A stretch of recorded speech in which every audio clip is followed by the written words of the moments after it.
வணக்கம் friends, welcome to Vidya's cooking channel. நான் வித்யா லக்ஷ்மி. இன்றைக்கி உங்களுக்கு ஒரு ரொம்ப ஹெல்த்தியாக அருமையான ரெசிபி செஞ்சு காமிக்க போகிறேன்.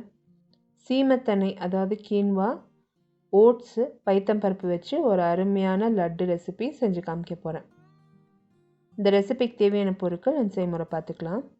பைத்தம்பருப்பு நம்ம ஏற்கனவே ரோஸ்ட் பண்ணி எடுத்து வச்சுருக்கோம். இந்த கீன்வா அதாவது சீமத்தனையை நம்ம ரோஸ்ட் பண்ண போகிறோம். ஓட்ஸை பொடி பண்ணி எடுத்து வச்சுருக்கேன். எல்லாமே சமமான அளவு. ஏலக்காய் தூள் எடுத்து வச்சுருக்கேன். பொடியை பிஸ்தா பருப்பு நறுக்கி வச்சுருக்கேன். நெய் தேவைப்படும், சர்க்கரை தேவைப்படும்.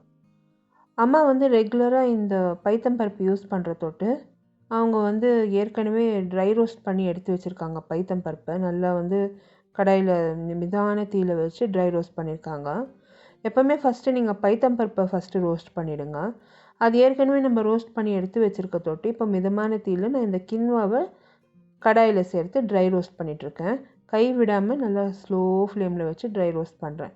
இது நல்லா படப்படன்னு பொரிஞ்சு லைட் கலர் மாறும். ஒரு கோதுமை வறுக்கிற வாசனை வரும். அந்த கம்மன் வாசனை வந்ததும் அந்த கின்வா வறுத்துச்சுன்னு அர்த்தம். நம்ம எடுத்து மிக்சிக்கு மாற்றி நம்ம பொடி பண்ணலாம். அதே மாதிரி ஓட்ஸ் கூட நான் ஓட்ஸ் நிறைய ரெசிபீஸில் நான் யூஸ் பண்ணுற தொட்டு ஓட்ஸை நான் எப்போவுமே பொடி பண்ணி ரெடியாக வச்சுருக்கேன். ஸோ அது ரெடியாக இருந்தால் தொட்டு நான் ஓட்ஸு பொடி பண்ணுறதுக்கு நான் ட்ரை ரோஸ்ட் பண்ணல. அது பொடியாகவே இருக்க தொட்டு அப்படியே எடுத்து வச்சுருக்கேன். அது கூட எப்போவுமே நான் ட்ரை ரோஸ்ட் பண்ணி பொடி பண்ணி எடுத்து வச்சுக்குவேன். இப்போ இந்த கின்வா நல்லா ட்ரை ரோஸ்ட் ஆகிருக்கு, படப்படன்னு பொரியுது. இப்போ இந்நேரத்துக்கு இந்த கலரும் மாறி இருக்குது. நல்லா வெள்ளை கலர்லேருந்து லைட் ப்ரௌன் கலர் வந்திருக்கு. இப்போ இது அடுப்புலேருந்து இம்மீடியட்டாக இறக்கி நம்ம மிக்சிக்கு மாற்றிடலாம். இந்த சீமத்தெண்ணையும் நம்ம பைத்தம்பருப்பு ஒன்றா சேர்த்து மிக்சியில் அரைச்சிடலாம்.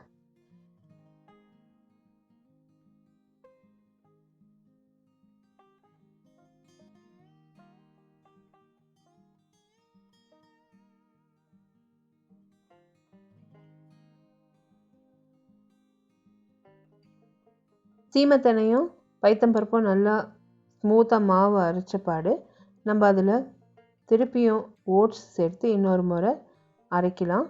நல்லா ஃபைன் பவுடராக வரணும். இப்போ இந்த பவுடரை நம்ம ஒரு மிக்சிங் பவுலுக்கு மாற்றிடலாம். இதே மிக்சியில் நம்ம சர்க்கரை சேர்த்து சர்க்கரையும் நல்லா பொடி பண்ணிக்கணும். எப்போவுமே நம்ம சர்க்கரை பொடி பண்ணுறப்போ அந்த ஹீட்டுக்கு, மிக்சியில் இருக்க ஹீட்டுக்கு அது உருண்டை தட்டும். ஸோ அது கையில் உடைச்சி விடுறது தான் நல்லது. இப்போ அந்த சர்க்கரை கூட நான் 2 பேட்சில் சேர்த்துருக்கேன். இந்த மாவில் கையிலேயே அந்த உருண்டையை உடைச்சி விட்டுட்ருக்கேன். ஸோ இப்போ மாவு நல்லா ஸ்மூத்தாக இருக்குது. கையிலேயே நல்லா மிக்ஸ் பண்ணியிருக்கேன் சர்க்கரையும் மாவையும். சர்க்கரை 2 பேட்சில் ஆட் பண்ணி நல்லா அந்த கட்டி முட்டி தட்டுந்தெல்லாம் நல்லா உடைச்சி விட்டுட்டேன். இப்போ இதுலேயே நம்ம ஏலக்காய் தூள், கொஞ்சமாக அந்த பிஸ்தா பருப்பு சேர்த்துக்கலாம். சேர்த்து ஏலக்காய் தூளும் பிஸ்தா பருப்பும் நல்லா மிக்ஸ் பண்ணணும்.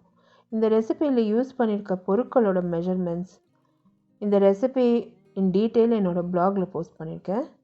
Block link, social media handle links, அதாவது இந்த இன்ஸ்டாகிராம், ஃபேஸ்புக், ட்விட்டர் லிங்க்ஸு எல்லாமே description box below this video இருக்கும். The same recipe is also posted in YouTube English சேனலோட லிங்க் கூட description box below this video post பண்ணியிருக்கேன். இப்போ இந்த மாவு நல்லா கலந்தாச்சுங்க. இதில் நம்ம நெய் கரைச்சி சேர்க்கணும்.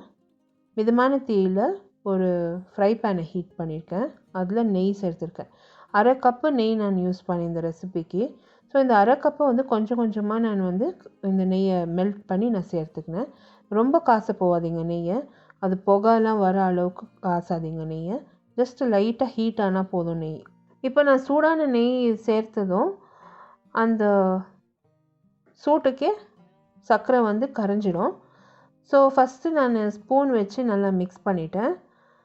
அப்புறம் கையிலேயே நம்ம மிக்ஸ் பண்ணால் தான் அந்த பதம் நம்மளுக்கு தெரியும், லட்டு பிடிக்கிற பதம்.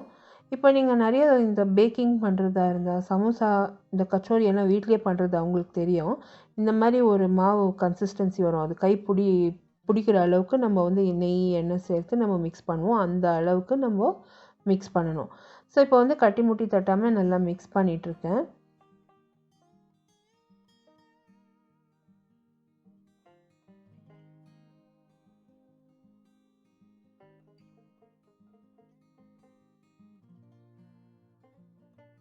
இப்போ 2வது பேட்ச் நெய் கரைச்சி இந்த மாவில் சேர்த்துக்கிறேன். இப்போ 2வது பேட்ச் நெய் சேர்த்தாச்சு.